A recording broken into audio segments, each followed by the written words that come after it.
Everybody here this morning. It is 9 o'clock, so I'm going to get started. Your note should be in front of you. That should say Lesson 58, Coming to America, John Nelson Darby's North American Ministry. Now, last week we sort of turned a corner again and came to the United States. And by way of review, I did not have time this week to animate these points. So when I bring each slide up, the whole thing is going to show up. So just keep in mind. But last week we surveyed the American millenarian movement between 1800 and 1860. All right. And I just have a few sort of points in review to refresh your memory about what we saw. Okay. The first thing we saw was that postmillennialism dominated American eschatology for the majority of these years. Okay?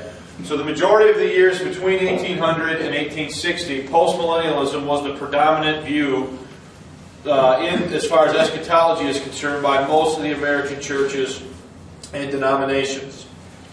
And we talked last week about all the reasons why. I'm not going to get into that. Second, we looked at some fringe groups. We looked at the Mormons and the Shakers and how they diverged from the theological establishment. We saw that the Shakers taught that the second advent had already occurred with the incarnation of God in Mother Ann Lee, the female and complementary form to Christ of the first advent. Then on the other hand, we saw that the Mormon founder Joseph Smith taught an apocalyptic and premillennial eschatology that was not always clearly articulated. And while looking for the return of Christ, the Mormons labored to build a new Jerusalem in Utah. So we looked at, I called those last week the millennial fringe. They're sort of on the outskirts of the main group of millenarians, being post-millennial at the time and thinking that they're going to bring in the kingdom. And then we looked at William Miller. And we looked at how by far he was the most orthodox. William Miller never claimed to be a special prophet. He never claimed to have some sort of direct special information from God. He never denied the deity of Christ or any of the sort of cardinal doctrines of the faith. He was a historicist premillennialist. Okay? So we saw that he was the American equivalent of Edward Irving. He applied a year-to-day theory and the interpretation of prophecy.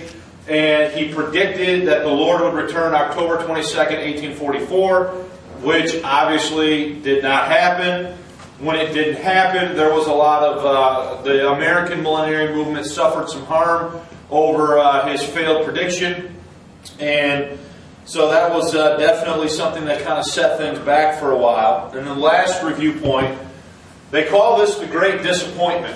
Okay, all this build up to October 22nd, 1844, and then nothing happens. This becomes known as the Great Disappointment. And the Great Disappointment caused American Christians to do one of the following three things. Okay? Either one, return and embrace postmillennialism. Number two, seek out other forward-thinking movements such as the social gospel or other things of that nature. Or three, to embrace a new type of premillennialism that was being imported from Great Britain, and that would be dispensational premillennialism. So the goal of this lesson then is to begin looking at how the dispensational teachings of Darby impacted the American millenarian movement. So I just want to be clear with you. What we looked at last time, it was a survey. What should I do with my marker? There's some on top. Sit down. Thanks. What we did last time is we surveyed American millenarianism from 1800 to 1860. Okay, we saw that most Americans were post-millennial. Okay? We saw that on the fringe, you had the Shakers, you had the Mormons, and then you had the Millerites. And these guys were historicists in their interpretation of the book of Revelation. Okay? Now, when this prediction of Miller on 1844 doesn't come to pass, this becomes known as the Great Disappointment. Okay? That Great Disappointment is going to have a negative impact upon the millennial movement. It's going to force people to do one of the three things there. They're either going to turn back and re-embrace postmillennialism. Number one. Number two, they're either going to, or they will go and embrace some other forward-thinking things, such as social gospel or eventually the New Deal, that type of thing. Man trying to, help out man and that sort of stuff. Or third, some of them are going to embrace Darbyism, dispensational premillennialism, that's going to start to come across the Atlantic Ocean around this time. So the main point of this lesson is to look at how the ideas of Darby come across the Atlantic and begin to be introduced in the United States, and then how they begin to matriculate through the American denominations and have an impact on the thinking of people in the United States. So, coming to America. Most of the lesson is going to fall under this sort of heading. So point number one. The great period of expansion for the Plymouth Brethren movement is dated from 1832 to 1845. And it was during this first part of this period that Darby did most of his writing. Plymouth Brethren missionaries scattered to many countries all over the world, and a flood of books and tracts from Brethren leaders made their way to the continent and to America. Okay? So, I need to point out to you that this Krause guy is not in favor of Darby. Okay? He is a historicist premillennialist, and he does not like dispensational theology. So you need to keep that in mind as you whenever you see his name as a source here. Okay? So, between 1832 and 1845, the Brethren are spreading out, they're writing, they're sending out missionaries both to continental Europe and to North America. And most of Darby's written work is going to be written during that time frame of 1832 to 1845, generally speaking. Darby himself visited Canada as early as 1859. Now, you need to pay attention to this. He was back for extended visits in 1864 and 1866. And he came to the United States in 1870, 1872 through 1873, and 1874. During this time, he visited New York, Chicago, Detroit, St. Louis, Boston, and Philadelphia. So Darby, when he comes to the United States, he definitely focuses his attention on major urban centers. I mean, you look at the cities there, and you think about the time period in history, the 1860s, 1870s, these are by far some of the biggest, most influential cities in the country. When you think about New York, Chicago, Detroit, St. Louis, Boston, I mean, these are big metropolitan areas, and Darby is focusing most of his attention as far as ministry in the United States on these major urban centers. Now, in a book titled Historical Sketch of the Brethren Movement, H.A. Ironside states the following regarding the decade of the 1870s. In the 1870s, many of these preachers from Scotland and the north of Ireland came to America and labored with great blessing, particularly in the province of Ontario and in nearby eastern states. Later, the movement extended all over the two countries. So Ironside's testimony is that once the Brethren come, they focus first in the east. In Canada, their main focus is on Ontario, and then some of the major cities in the surrounding states of the United States, which would be New York and Boston, would make most sense. But from there, they eventually establish somewhat of a foothold, and their ministries are going to spread all throughout Canada and the United States as a result of this. All right. Now, Sandine reports that Darby visited the United States and Canada 7 times between 1862 and 1877, actually residing in and traveling through the two countries for nearly 7 out of those 16 years. So if you look at the time frame between 1862 and 1877, yet that 16-year time period, Sandine says if you total up the amount of time that Darby was here, it would equal out to about 7 years. So in that 16-year window, Darby lives in the United States for 7 of those 16 years.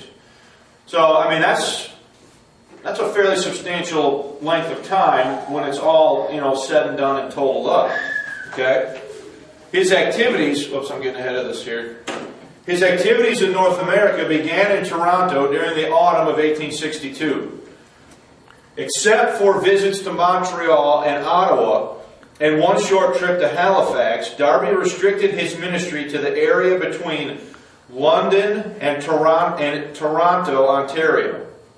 The Brethren mission in this area had already been initiated when he arrived, and Darby gave credit to Mr. R. Evans as the founder of the Word in Canada.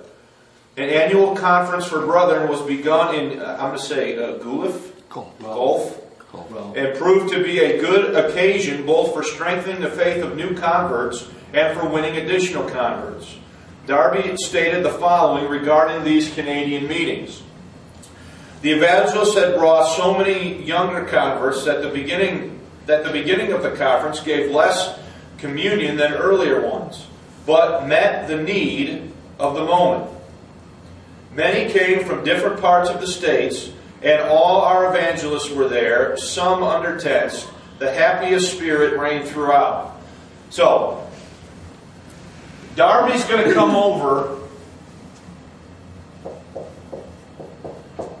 in 1862, roughly. Some say as early as 1859, but we'll go with this because this can be proven. And he's going to go and minister mostly where? Canada. Canada first.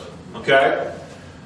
There's already a Brethren movement in Canada. Okay? So Darby is coming over and he's ministering with people that have already set up different Brethren movements within Canada. And at first he's focusing his attention there between London and Toronto, Ontario. And it says that there are also people coming up from the States, that would be the United States, and are participating in these well, for lack of a better term, this conference meeting that they're having up there. Okay? So, you look at 1862, what major event is going on in the United States in 1862? The Civil War. The Civil War started, and America is sort of in the middle of this major, national identity crisis and catastrophe, if you will. And the dispensational ideas of Darby are going to begin to be introduced into North America, both Canada and the United States, at roughly the time of the American Civil War. That's why last Sunday we looked at the time period from 1800 to 1860. Because it's roughly in 1860 that these ideas of dispensational theology are going to really start to make a difference in the thinking of the way Americans are viewing the Bible and eschatology. Darby ventured into the United States for 4 weeks during his first American trip and was not too impressed with the state of the American church. He said, "The church is more worldly in America. And anywhere you find it, that is the professing bodies, the world, professedly such, inordinately wicked, yet I doubt not many Christians, and some really devoted ones." So, Darby acknowledges that there are true believers in the American churches, but his overall assessment of the American churches upon his first visit is, on a whole, not very complimentary. Okay? Now, is that pretty much what you would expect from him, though? Because remember, he's a separatist. He broke away from the Church of England, and he thinks that the organized church is in ruin, and so on. And so it's not a surprise that he would have this sort of opinion when he looks at the American churches. Except for his journey from Chicago to San Francisco in the spring of 1875 when he was traveling to New Zealand, and a trip in June 1876, Darby appears to have confined his United States itineraries to the area from Detroit to Chicago to St. Louis in the Midwest, and the area from Boston to New York in the East. He generally traveled from Chicago and Detroit to New York and Boston by way of Canada. So there is one instance where he actually goes to New Zealand, and he goes to New Zealand by passing through America and no doubt picking up a boat somewhere in California and heading toward New Zealand. But beyond that occasion, he's limiting the majority of his itinerary movements are limited to a stretch spanning from St. Louis, Chicago to Detroit in the Midwest, and then he moves between Boston and New York on the East Coast. And he seems to be always entering the country by way of Canada. From the itineraries and from the things that I was able to read about this, that's generally how Darby was moving and functioning in this part of his ministry. So you think about that, and if he's entering through Canada, he's probably obviously entering into the Midwest through Detroit.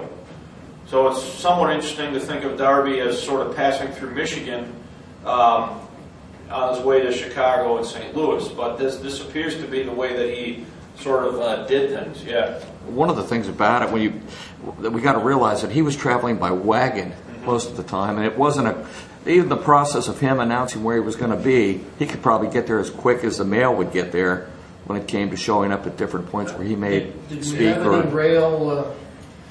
By the end of this, certainly there are some rails by the Civil War, no doubt. There's definitely rail traffic. Because that would explain traveling from the major cities to major cities. Right. It would be connected by rail. Right. And, obviously, that makes, you want to have the biggest impact, where do you want to go? You want to go where the people are, obviously.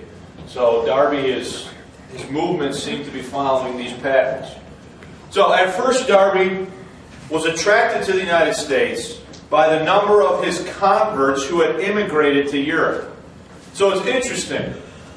It seems that his initial interest in coming to North America stems from brethren that had relocated out of Britain to either Canada or the United States. So it seems as if his initial interest in coming to the United States is to reinforce the faith of some of these brethren that had immigrated to the United States and Canada. All right? Darby wrote the following regarding his trip to America in 1862. My object was to visit the French and Swiss brethren. So why is he going? Visit the brethren. To visit the people that he already basically knows and is aware of. Okay? Save in one locality, I through mercy affected, and was out in the prairies, living among them as in old times, and glad indeed to see them as they are. But it has renewed bonds with the saints in general, cheered them, and I trust been directly helpful to them. The system of coming to America, taking up land without being able to pay for it, which they generally fell into, as is the custom, had brought them spiritually low, pinching as they must to pay, or careless in paying. But they have felt it, and there has been a reaction in conscience, which has had a most helpful effect on them, and there is a living desire of profiting by the word. Many neighboring French came, and their meeting house could not hold the people. So he's kind of telling that these guys are kind of having it economically pretty rough as they come across, but they seem to still be interested in obviously studying the Word and so on. Darby never gave up ministering to the European immigrant population of the United States, but in 1873 he found a more influential platform, especially in the larger cities of the Midwest and East. Darby began to preach publicly, or more frequently, to teach privately both laymen and ministers from the American denominations. Now, at some point in the 1870s, Darby begins to have access to the pulpits of some of the largest denominational preachers in the United States. Not only does he have access to their pulpits, but he also has access to them privately, and is engaging in pretty heavy doctrinal theological conversation with some of the largest denominational teachers in this country at the time. Now, if you look at the quote here that goes with this point, the work in the United States was essentially among settlers, my present among real Americans, God opening the way distinctly. Some new gatherings are formed, weak, but still a testimony, and wholly of such I have had large readings and some lectures in various places. Still there are doors open to truth, and I am able in various places and circumstances to bring the whole truth before ministers and people, and they interested in it. So what's his testimony here? As he's here, is his opportunity expanding to get this information out? And not only is it expanding, but does he testify that the people are interested in what he has to say? Okay? So you're going to start to see here again the influence of dispensational theology going to start to have an impact on American millenarianism. Getting ahead of myself again there. They, brethren preachers, were willing to preach in any pulpit open to them, and many were. Because of their zeal and upright character, they were often very influential. The pulpits of A.J. Gordon at Clarendon Street Baptist Church in Boston, D.L. Moody in Chicago, and J.H. Brooks at Walnut Street Presbyterian Church in St. Louis were open to them, and there was widespread sympathy for many of their views. Now listen, Darby knew D.L. Moody. D.L. Moody was exposed to dispensational theology from Darby himself, and also from a guy named McIntosh, who we'll talk about in a future lesson. So these are some of the largest influential American denominational preachers of the day. Gordon, Brooks, Moody. Certainly anybody knows anything about the history of Christianity in America has heard of Moody. I mean, Moody Bible Institute, all the things that are there in Chicago. If you've never been to Moody Church, if you're ever in Chicago, you should go down there and check it out. It's kind of a cool experience to go down there and look at that stuff, because there's a history there, and dispensational theology played a part in that history. Now, to a large degree, Moody is going to sort of downplay a lot of dispensational distinctives in his ministry, and Darby's not going to really like him because of it, because he views him as selling out in a lot of ways. So despite the warm reception in certain parts of the country, Darby had difficulty convincing Americans to accept the whole of his theology. Darby was least successful in convincing Americans to accept his doctrine of the ruin of Christendom, obligated a minister or parishioner to abandon his former denomination to meet with the brethren, gathered only in the Lord's name. In the West, he's referring, i.e., to the Midwest, a good many Presbyterians, several ministers among them, teach the Lord's coming, the presence of the Holy Ghost, that all sects are wrong, but yet few move from their place. Now, one of his biggest frustrations is this. Americans, by and large, were eating up what he had to say about dispensational theology and about his views of eschatology, the end times, the rapture, all that stuff. But where they would not go along with Darby is in this separatist idea that would have forced them to leave their denominations. So the American denominationalism is one of the areas where American Christians did not embrace what Darby had to say. They embraced him on certain levels and on certain points of doctrine, but they would not go along with him regarding this whole idea that they needed to leave the denominational church and meet exclusively with the brethren. So, if we could just stop just for a second, what can we gather from this so far? Is dispensational theology affecting the American mindset about eschatology and theology in general? Yeah, it certainly is. Okay, not only in a general sense, but it's capturing some of the leaders of some of these big denominational churches. Now, men like Gordon and Brooks, they are never going to leave the Baptist church, and they are never going to leave the Presbyterian church, but they are going to teach on a whole a lot of what Darby has to say about the body of Christ, about the end times, about the rapture, and about the second coming. So there's definitely a substantial influence here. Lee? Yeah, just a comment. It might be important, it might not. But I'm not at all convinced, or I am convinced, that D.L. Moody bought into the grace messages, we would know it pretty thoroughly. His first teacher that he appointed to the Institute was, we would call him an Acts 28 dispensationalist, George Williams. And then Sankey and Moody often preached at our Grace Church there out on Montauk Point on many occasions. In fact, Ira Sankey, who was the companion of Moody, the song leader, his family is still a member of our Grace Church there, which is a part of our history that Is that Hilltop Bible Church? No, it's out. It's where Craig Apel used to be the pastor. I don't know who's the pastor there now, but anyway, it's right there out on Long Island, New York. Okay. Yeah. So there's definitely, and then another interesting point is that Moody refused to be baptized and never called himself Reverend. He insisted on being called Mr. Moody.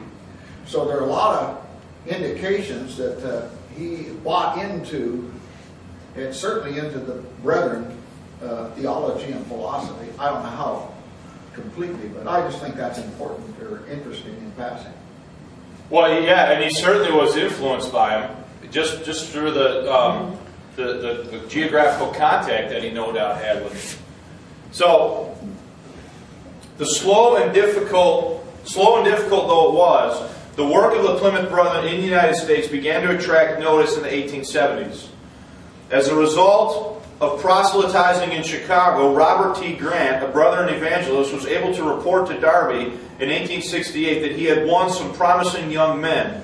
Moody, he noted, is quite, this is a weird statement, but this, I checked it, is quite in a pet about so many of them leaving him who were his best workers. So, I think what he means is that, maybe speaking to a little bit of what Lee had to say, that Moody on some level does understand some of these things. And I'm not totally sure what to make of that statement, again, other than to say that there are documented cases of the fact that brethren from very early on in Moody's ministry were involved and influential on Moody's thinking as he sort of got going. Thomas Korsky encapsulated many of the misgivings American Christians had about the Plymouth Brethren in an 1872 article titled "The Plymouth Brethren" in the Princeton Review. Korsky stated, "The aim of the Brethren is to gather churches out of churches, to disintegrate all existing bodies by opening a door in each, not for the exit of the faithless and false-hearted, but of the pious and the good, and accordingly they prowl unceasingly around all churches, seeking to reap where they have not sown, and leaving to the denominations generally the exclusive privilege of evangelizing the masses." Woo! Somebody's not happy. So what's he basically accusing them of? Sheep stealing. Yeah, they go into a church, they teach their stuff with the goal of doing what? Drawing people out of those denominational churches and bringing them into brethren meetings. Now that's in the Princeton Theological Review. Okay, so this is the theological periodical of Princeton Theological Seminary that's saying this in the year 1872. So now, read between the lines there, and what does that tell you about what's going on? If Darby comes over first in 1862, and by 1872 the Princeton Theological Review is saying that about the methods and tactics of the Brethren, well, clearly, had Brethrenism been spreading around the country to a point where it's got the attention of the editors at the Princeton Theological Review. Okay? So that's just another point about the influence that dispensational theology through the Brethren, which the Brethren were teaching, was having, and how, to what degree Americans were being made aware of these things. Darby made his great impact in the United States, however, outside of the Brethren congregations in a few large cities: St. Louis, Chicago, New York, and Boston. Since it is just in these centers that dispensational theology had the most effect upon the American denominations and won its most foremost champions among denominational leaders, as distinct from the converts of the Plymouth Brethren, a detailed picture of Darby's activities in these cities ought to prove most helpful. Unfortunately, his correspondence does not reveal much about the details of his life. So what I've done here is I've kind of broken this down into looking at the 4 major cities that Darby ministers in. And the first one we want to look at is St. Louis. Okay? St. Louis. Darby stated the following regarding his experience in St. Louis during the summer of 1872. I have had good opportunities here, and the door open as it has not been, and I am in pretty full intercourse with those exercised, among whom are more than one official minister. So what does he mean? He means he's got open doors of conversation with some of the higher-ups and ranking ministers in the denominational churches of the city of St. Louis. Now, whether Darby is referring to James Hall Brooks, pastor of the Walnut Street Presbyterian Church, remains an intriguing but unanswerable question. Brooks became a leader in American millenarian conferences soon after this visit, and for most of the remainder of his life taught a dispensational theology. Now, according to Ironside now, Darby and other brethren preachers had preached in Dr. James Hall Brooks' St. Louis church, and then I have 2 quotes here. Dr. Brooks knew and loved many of them. His pulpit had often been open to them. J.N. Darby, Malachi Taylor, and Paul, how do you say this guy's name? Loiseau, and others had preached in his church at various times. So Ironside says that Darby preached at Brooks' church. Dr. James H. Brooks, second quote now, in whose church Mr. Darby held 2 weeks meetings while in St. Louis in the 70s, considered him one of the greatest Bible scholars of his generation. Okay? Now, you say, well, why is that important? Well, if we can trust that testimony, and I think you can substantiate it in many different ways, then Darby comes to the church, I'm going to say in 1872 in St. Louis, of Brooks. So Darby is going to teach Brooks. Is it E-S or S? Yes. So Darby teaches Brooks. Brooks then is going to become a leader in the prophetic Bible conference movement.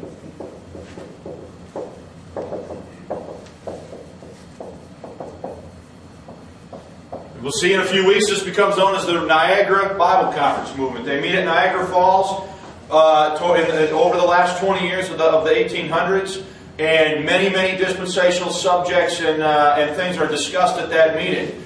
So Darby comes in 1872 and meets Brooks, and I believe teaches in Brooks' church. Brooks learns dispensational theology, becomes a leader in the prophetic Bible conference movement, and guess who learns dispensational theology from Brooks? A little guy you might have heard of named C.I. Scofield. Scofield learns dispensational theology from Brooks. If you look at the dates, when we talk about Scofield specifically later on, I'm going to talk to you about when Scofield is in St. Louis, and there's potential overlap between when Scofield is in St. Louis and when Darby's there. So there's a very high degree of probability that not only does Darby teach Brooks directly, but there's also a high degree of probability that Darby knew Scofield. Okay? So this work in St. Louis here is converting, I don't know if that's the right word, but Brooks is going to become a dispensationalist. Okay? He's going to understand the difference between the rapture and the second coming. He's admittedly going to be an Acts 2 dispensationalist, okay? But he's going to be a dispensationalist, and he's going to become a leader in this prophetic Bible conference movement, of which Scofield is going to be a part, as well as some of the other men we're going to talk about here. So, in my opinion, it's a virtual historical certainty that Brooks knew Darby, that Darby taught in Brooks' church, and taught dispensational theology to Brooks that Brooks embraced. Now, maybe I should have done it here, but I chose to do it in a later lesson to show you what Brooks' dispensational scheme is. He believed in 7 dispensations, and it almost matches identical with who? Scofield. Okay? Now, before we move on from St. Louis, does anybody have any questions or comments about that? Yeah. Just backing up to the little thing that you read that was written in that Princeton? Yeah.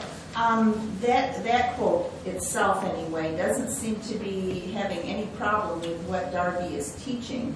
Simply that he's skimming off the brightest and the best and taking them away from the established churches and leaving them stuck with the people that don't know anything. Yeah, I think certainly that quote does only speak to that directly. But I think that some of the boys at the Princeton Theological Review were none too happy either with what Darby was actually teaching. Oh, okay. So, I mean, they're mad at him for both things. That's not unlike what we're accused of. Yes, we're accused of doing the same things. Loss of power. We're accused of, our grace people are accused all the time of getting into, say, a Baptist church or an ISGA church and stirring up issues about baptism and, right division and Paul and the mystery and so forth, and trying to remove people from those groups into their own group. And thankfully, we've seen any number of those churches completely turned around. And sometimes, I know there's a church in Concord, South Carolina, that the pastor was a Baptist pastor. He heard Richard on the radio, and he slowly began teaching mid-Acts Pauline dispensationalism to his congregation, and eventually he changed the name of the church to Grace Bible Church, and now it's a Grace Church, and any of the Baptists that didn't like it, they left, and now it's a Grace Church. Lolly had her hand up first, but I'll get to you in a second. I'm just making a comment because, in previous studies we have heard wherever their message of the church doctrine was being changed, that there was a whole lot of controversy then and the kicking out of people that were bringing it. And it doesn't seem to be this with the Presbyterian church here. Where were the hierarchies saying, wait a minute, you're changing our But see, that's one of my points here, Lolly, is that Brooks may arguably be the preeminent Presbyterian pastor in the entire country at this time in history, and he's buddy with Darby and let Darby teach in his own pulpit. So if telling him that he's right, there's nobody above him saying you can't let this guy teach. Oh, okay. Okay, so he's basically making that call on his own and doing it because he agrees with what he has to say about certain things. Ronnie? Well, what's really nice about the technology that we have today, even just where I work, there's a couple of people that I've been talking to a little bit about dispensational theology, and they're very, very receptive to it. And the temptation is to tell them, well, come on over and sit under Pastor Brian, but actually they can just go on the internet and learn these things and fully impact their whole church. If the church will let them do it. So far they're letting them. Well, I mean, if that's true, that's good. We'll see how long that lasts. Lee? Please allow me one more comment. Years ago, I was at Union Cumberland Presbyterian Church in Kentucky. And when I preached the first sermon, the pastor met me at the door. He said, you're a dispensationalist, aren't you? I said, yes. He said, I want you to know I don't need any trouble in this church. And anyway, to make a long story short, before 2 weeks of meetings were over, he embraced the grace message. Today, that church, and I preach there often, is now called Union Grace Church. Wow. And they made the transition. As far as I know, I don't think they lost a soul. It's still a very good church. And That's good. It happens to be just, I mentioned the Presbyterian church. It does happen. And Donald Gray Barnhouse, was a great Bible teacher. He was Presbyterian. But he was very thorough Acts 2 dispensation. But he was a thoroughgoing dispensationalist. So they are at least accepted, especially if they get any kind of preeminence in the fellowship of the denomination. Yeah. That's a rare thing, but it happens. Next, I appreciate you sharing that. I want to shift to Chicago now. Will be the next geographical center. Okay. There is more clarity regarding Darby's ministry in Chicago than in St. Louis. The Chicagoan who most characterized the American style of religion at the time was Dwight L. Moody. Since Moody had a hand in everything religious in Chicago, it is not surprising to discover that he and Darby met and exchanged views. Darby found Moody shockingly ignorant of what Darby considered the first principles of the gospel. So here's Darby meeting Moody and thinking that one of the most iconic, American evangelists in the history of the country, and Darby thinks he's ignorant regarding the gospel. And then here's a quote here. It says, "As to work at Edinburgh, I dare say many have been conversations, and one must bless God for that. But Moody, before he came to England, denied openly all work of grace and conversion, and denounced it as diabolical in his own pulpit. I hear he has got on in this subject that M's tract did him good, which is a great measure of resume of the brother's teaching." So Darby's saying that who corrected Moody? The brethren did. Okay? The author not concealing in his intercourse with others where he learned it. But some of Moody's false doctrine was taught in his public ministrations at Edinburgh, according to R. and M's accounts, which no doubt is correct, for we discussed it at Chicago, and he held it there, namely that no man is condemned for his sins, but for not coming to the refuge. Sins are all borne and put away for everybody. So clearly Moody comes to Edinburgh, and Darby has already met Moody previous to his coming to Edinburgh, according to Darby's own testimony. Now, by 1875, Darby had changed his opinion of Moody, though, somewhat. But only because he felt that Moody had greatly got on in the truth. Darby's reputation in Chicago seems to have markedly improved. He noted in 1875, "I am suddenly in great vogue with a certain number." So there's all these very interesting, fascinating things that I wish we had more time to look into, but we just don't. But the reality is that do these two men know each other? Do they have conversation back and forth between them? And are they no doubt sharing and talking about these doctrinal issues? Moody at the time of his conversion was a Unitarian. Yeah. So I can understand that he had very little grasp of the truth at that point, even as he began his ministry. So Darby apparently is right. He had a very poor understanding. But he was a Unitarian, believe it or not. And it's just amazing to think that Moody was corrected by the brethren. Yep, that's great. Who, by and large, these specific brethren are no doubt, dispensational, and they're having an impact on Moody, from a very early time in his ministry. Brian? Yeah. Had all the splits in the brethren happened yet at that point? A lot of them had already happened Yeah. back in the old country. Yeah. Okay. New York. Although Darby visited New York at least 9 times and stayed in the city for 5 months, from October 1867 to January 1868, and for 4 months, from November 1874 through February 1875, his letters reveal little about his activities. As usual, Darby's first impressions were bleak. He found New York ecclesiastically in total confusion. But the truth has spread, after all, considerably, and some fruits even now appear. Not only in many souls who have found peace and see clear as to grace, of which there are many, I find some new ones constantly. So that the truth is borne witness to and propagated by them, people seeing it in them the effect. But the Lord's coming is planted in many souls. So obviously, what's he talking about there? Rapture. I think he's talking about the rapture. And and that they have seen, though not all. Its connection with the church, and some have at once seen the state of things around them. There are others, less simple perhaps, but in heart seeing what is right.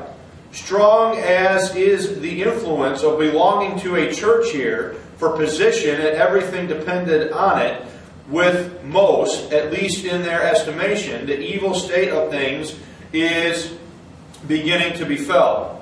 What it is, that is, for its effect was felt by upright souls often before, and through mercy I hear daily of souls that the word has reached for conversion or finding peace or getting clear as to position of themselves or the church. Though public meetings I may say I have none, but I meet with people interested come in small numbers, I have reading meetings and so on. So, there's what he has to say about his time in New York. Again, it's a mixed bag, I guess, is what you would how you would characterize it for him. Boston.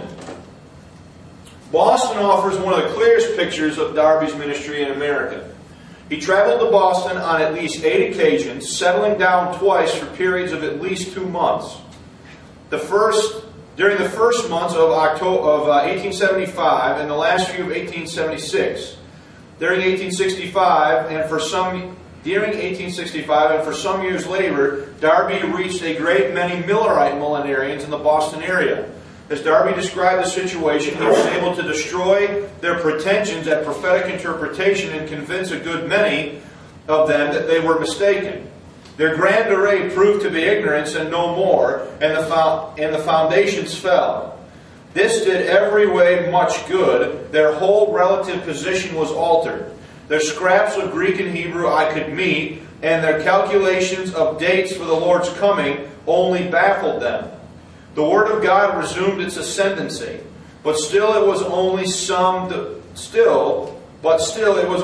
deliverances and an unfinished work. But a door was opened in Boston, and I was greatly begged to stay. One devoted man, I trust, delivered from danger, having just now, as I was leaving, got a fine room where he wants me to speak. Now, the question is now, who is this guy? All right, let's look at the next point. In Boston, I got ahead of myself again here, I apologize. In Boston, Darby also won a notable convert to the Plymouth Brethren from Millerite Adventism. Mr. F.G. Brown, an elder in the Adventist Church, and with Joshua V. Himes, a member of the English mission in 1846, was converted to the Brethren about the same time and opened a book and tract depot at Pemberton Square, Boston. Okay? In 1875, Darby stated the following regarding his time in Boston.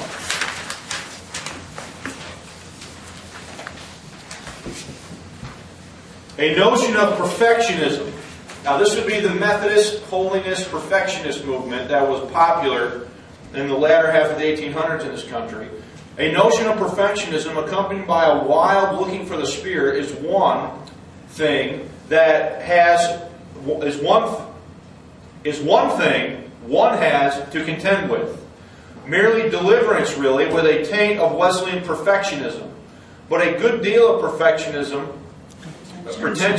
and some good. There can be no doubt that a testimony is far raised up if we look at what is visible.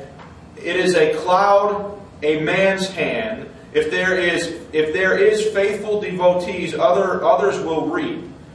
That is my great desire now. We have more to do now with injuries than with heretics. Inquiries, than with heretics. Yesterday, I had the 2 principal Wesleyan ministers and their chief members and some others all the afternoon on deliverance from sin, full acceptance, the Lord's coming.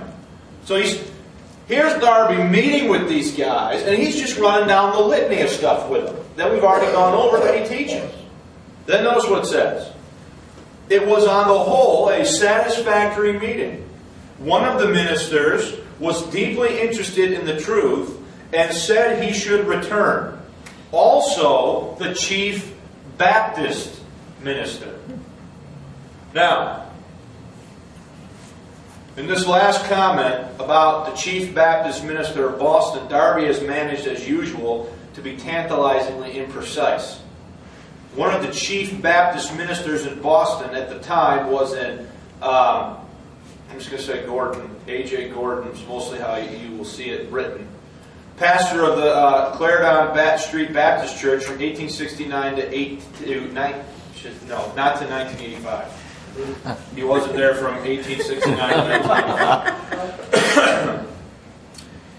I'm going to have to check that date. I think it's 1885, I believe. He joined James Hall Brooks to lead the millenarian movement during the last quarter of the 19th century. But this little hint is the closest the historian can come to showing that Darby had any direct contact with A.J. Gordon. A.J. Gordon is going to team up with Brooks. And these two guys right here are going to be the two biggest leaders of this prophetic Bible conference movement. And it's fascinating that this guy is from Boston. Brooks is from St. Louis, two of the major cities where Darby spent the most amount of time. Okay? Now, we're going to look next week at some other information that pretty much puts a nail in the coffin that Gordon knew Brooks, that Gordon knew Darby. Okay? So,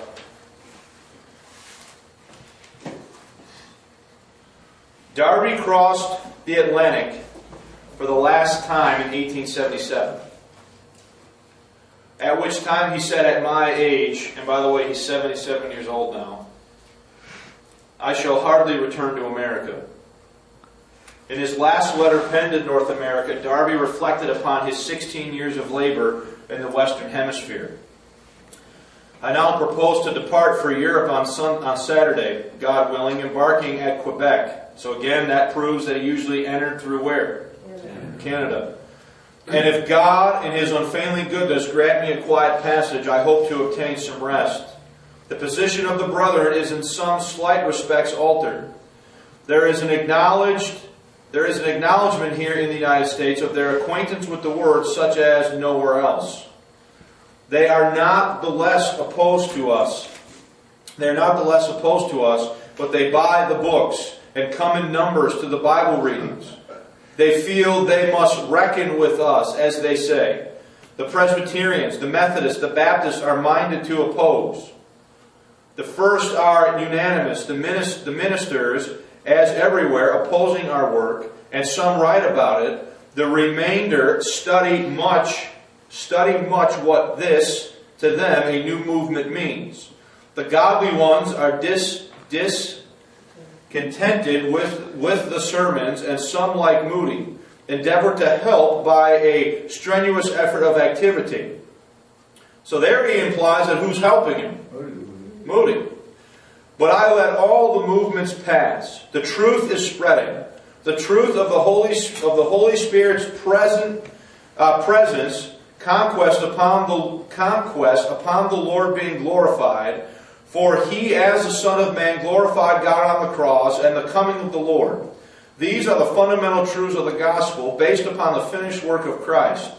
Our controversy is essentially with unbelievers that I deeply feel, and with the thought that the incarnation was a union of the Lord with humanity, the human race, because on the contrary it is lost, and our union is with the glorified man at God's right hand, and thus of believers only through the Holy Ghost. The two springs are in Germany, but they are spreading in Europe and in America. But we are at the end of days. For some time the coming of the Lord hath wrought in souls far and wide. The doctrine is spreading wonderfully. All right, so before we look at the last two quotes on the other page, what can we sort of take from all this? Just trying to summarize. Starting in the 1960s, 1860s. That's what I meant. Starting in the 1860s, Darby and the brethren come to the United States. Darby and the brethren have meetings of all different sorts, sizes, and so on. He has access to, they have access to some of the biggest pulpits in the biggest metropolitan areas of the country. And after 16 years, in Darby's last letter, before he goes home for the last time, at the age of 77, he looks at what he's done in the United States and he says, the truth is what? Spreading. So did Darby have a perception and an understanding that dispensational truth, the truth of the Lord's coming, the truth of the total forgiveness of sins and so on, were having an impact in the United States and Canada? There's no doubt about that in my mind. Okay? So, at about this time, there were 88 brethren meetings in existence, none of them large. The New York City meetings, for example, counted about 50 members. Philadelphia, a few more than 20, and Springfield, Illinois, hardly 10. Throughout his ministry in the United States, Darby had been frustrated by his inability to arouse more dissatisfaction among Americans with their denominations. Darby never understood the difference that the disestablishment of the church had made in the United States, or how much his own doctrine of the ruin of the church had been shaped by early 19th century British social conditions. The Americans showed little concern about abandoning their denominations, remained the greatest puzzle of Darby's American experience. The thing that Darby can't understand is why these cursed Americans won't leave their denomination. Okay? They'll listen to everything else I got to say, but they won't what? They won't leave the denomination. But, and these are my points now here, okay? Why is there a quote there? I'm not sure. But Darby did do much to publicize his own brand of dispensational theology. Although Darby thought them inconsistent, many American ministers and laymen accepted his theology. This is important. Accepted his theology without feeling obligated to join his sect. To determine precisely who these men were and how many of them were convinced by Darby has proved almost impossible. So, do they believe and understand in large numbers Darby's dispensational teaching? Yes. But what frustrates Darby is why they could get that but then not leave their what? Denominations and become a part of what of the Brethren sect. So, last point. Next Sunday then what we're going to do is we're going to focus on the impact of Darby's dispensationalism on the mainstream millenarian movement in the United States. Okay? Yeah. I think it's even worse today as far as we have a lot of grace churches that aren't really teaching grace messages. And so pastors then and now are still giving into that social pressure of not being so different that people will refuse to go. They're going for numbers.